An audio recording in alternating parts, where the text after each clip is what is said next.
మనకి లోపల విటమిన్స్ అనేవి ఎప్పుడు కూడా 2 రకాలు ఉంటాయి. సో విటమిన్ డి అనేది ఎవరు వాడాలి అంటే దానివల్ల స్ట్రోక్లు వచ్చే అవకాశాలు ఎక్కువగా ఉంటుంది. అందరికీ నమస్కారం.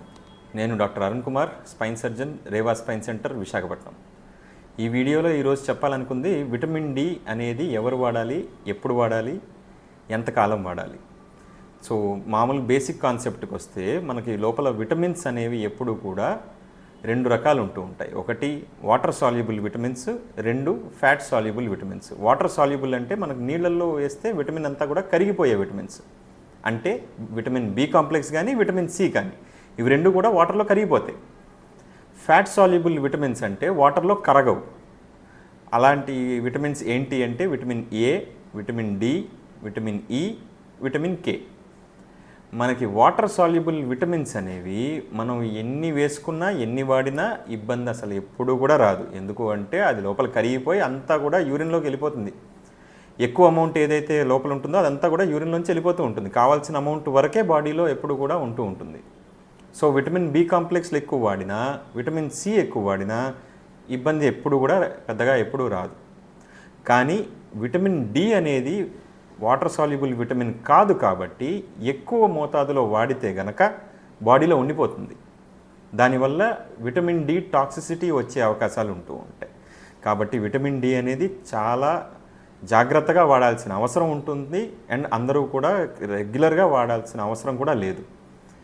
సో విటమిన్ డి అనేది ఎవరు వాడాలి అంటే నార్మల్ రేంజ్ విటమిన్ డిది బాడీలో ఉండాల్సిన అమౌంట్ 20 mg/ml అంటూ ఉంటాం. అంటే 20 అనుకోండి, మీరు బ్లడ్ టెస్ట్ చేయించుకుంటే విటమిన్ డిది అందులో మీకు తెలిసిపోతూ ఉంటుంది. మనకి 20 కంటే తక్కువ ఉన్న వాళ్ళు విటమిన్ డి 60,000 యూనిట్స్ వారానికి ఒకటి ఒక 6 వారాల నుంచి 8 వారాలు వాడుతూ ఉంటారు. దాని తర్వాత ఆపేయాలి. ఆపేసి మళ్ళీ టెస్ట్ చేయించుకుంటే అది నార్మల్ రేంజ్కి వచ్చింది అంటే నెక్స్ట్ మంత్కి 60,000 యూనిట్స్ ఏదైతే అదే ట్యాబ్లెట్ ఉంటుందో అది నెలకోసారి వాడాలి. అలా కాకుండా కొంతమంది ఒక 2-3 పేషెంట్స్ డెఫినెట్గా నేను చూసిన వాళ్ళల్లో డైరెక్ట్గా విటమిన్ డి సప్లిమెంట్స్ అనేవి 60,000 యూనిట్స్ ఉన్న విటమిన్ డిని రోజు వాడేవాళ్ళు. రోజు ఒక నెల రోజులు రోజు వాడేసి వచ్చి నేను రోజు వాడుతున్నాను సార్ విటమిన్ డి, ఏం వాడుతున్నారు, ఎంత వాడుతున్నారు అని షీట్ చూపిస్తే అప్పుడు తెలిసింది 60,000 యూనిట్స్ రోజు వాడుతున్నారు అని. ఆయన విటమిన్ డి టెస్ట్ చేయించుకోలేదు, విటమిన్ డి లోపం ఉందో లేదో తెలియదు, కానీ రోజు కంటిన్యూస్గా అది వాడేసేవాళ్ళు. అదే నేను చూడకుండా అప్పుడు గనక చూడకుండా అలా వదిలేసి, ఆయన నాకు చెప్పకుండా అలా వదిలేసి 1 సంవత్సరం పాటు వాడుంటే డెఫినెట్లీ విటమిన్ డి టాక్సిసిటీ అనేది వచ్చేది. ఎందుకు వస్తుంది అంటే విటమిన్ డి గనక బాడీలో ఎక్కువ ఉంటే దానితో పాటు కాల్షియం కూడా లోపల ఎక్కువ అబ్జర్వ్ అయిపోతూ ఉంటుంది. సో బ్లడ్లో మనకి కాల్షియం కూడా ఎక్కువ అమౌంట్లో వచ్చేస్తూ ఉంటుంది. దానివల్ల స్ట్రోక్లు వచ్చే అవకాశాలు ఎక్కువగా ఉంటూ ఉంటాయి. 2 విటమిన్ డి అనేది కిడ్నీలో కూడా ఎక్కువ మోతాదులో ఉండిపోతే, అక్యుములేట్ అయిపోయి అలా ఉండిపోతే కిడ్నీ ఫెయిల్ అయ్యే ఛాన్సులు కూడా ఎక్కువగా ఉంటూ ఉంటాయి. కాబట్టి విటమిన్ డి అనేది మటుకు సజెషన్ లేకుండా, ప్రాపర్ గైడ్లైన్స్ ఫాలో అవ్వకుండా వాడితే మటుకు చాలా ప్రాబ్లమ్స్ వస్తాయని మాత్రం చెప్పగలను.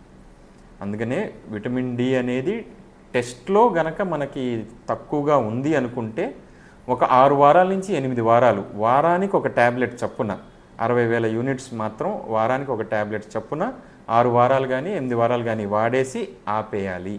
తర్వాత దాన్ని మెయింటైన్ చేయడానికి, నార్మల్ రేంజ్లో మెయింటైన్ చేయడానికి నెలకొకటి వాడాలి అంతే. నెక్స్ట్ ఈ విటమిన్ డి కాకుండా విటమిన్ బి కాంప్లెక్స్ కానీ విటమిన్ సి కానీ దీనికి ప్రాపర్ గైడ్లైన్స్ పెద్దగా ఇబ్బంది ఏమీ పెట్టవు. ఎందుకు అంటే మనకి అది వాటర్లో వెళ్ళిపోతూ ఉంటుంది కాబట్టి మీరు ఎన్ని వేసుకున్నా మన బాడీలో ఎంత అబ్జర్బ్ అవ్వాలో అంతే అబ్జర్బ్ అవుతుంది. మిగతా అంతా బాడీ నుంచి యూరిన్లో వెళ్ళిపోతూ ఉంటుంది. అందుకనే యూరిన్ కలర్ కూడా మారిపోతూ ఉంటుంది తర్వాత రోజు. విటమిన్ బి కాంప్లెక్స్ ఎక్కువ వాడే వాళ్ళకి యూరిన్ కలర్ కూడా మారిపోతూ ఉంటుంది. So vitamin B and C okay, safe vitamins అనుకోవచ్చు. కానీ విటమిన్ డి ఒక డాక్టర్ని సంప్రదించకుండా మాత్రం విటమిన్ డి వాడద్దు అని మాత్రం చెప్తాను. Thank you.